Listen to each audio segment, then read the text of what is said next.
Darcy stepped into the dining room and was pleased to find Elizabeth, the elder Gardiners, and Lord Chartham sitting in the middle of the table with plates of food in front of them. At the first table, which he had mentally designated as the serving table, was an array of dishes, some of them peculiar, generated by the kitchen.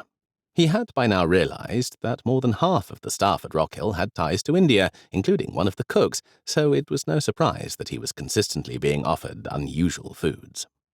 He filled his plate and walked over to take a seat next to Elizabeth, who welcomed him with her usual bright smile. "Good morning, Mr. Darcy," Aaron Gardiner said. "I hope you slept well?"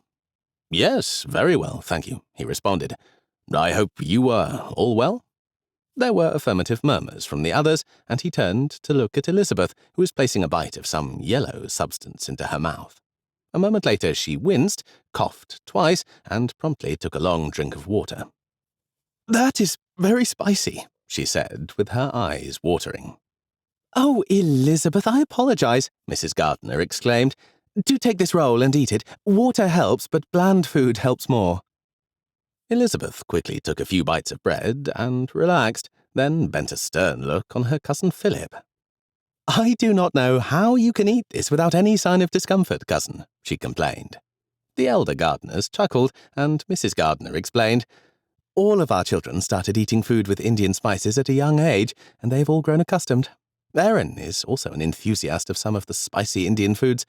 I am not." "I am not either," Elizabeth declared, wiping her eyes with her handkerchief, though she was smiling.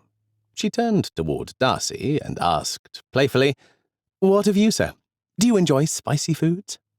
Darcy peered dubiously at the remaining portion of food on Elizabeth's plate, then had the spoonful of the same fare on his own plate. He rarely ate spicy foods, and was not certain whether he would like the dish or not, but he did not care to act the coward in front of the woman he loved. He looked at Elizabeth, then at the Gardiners, who were watching him curiously. He set his jaw, and then bravely took a substantial bite of the food. He immediately regretted his bold act. It was as though someone had lit a fire within his very mouth. He swallowed, which also proved to be a mistake, for now the fire was spreading throughout his body from his throat and stomach, and he groped blindly through abruptly tear-filled eyes for his water-glass. His questing hand found the blessedly cool cylinder, and fighting the urge to cough his throat clean, drained every drop of the water within.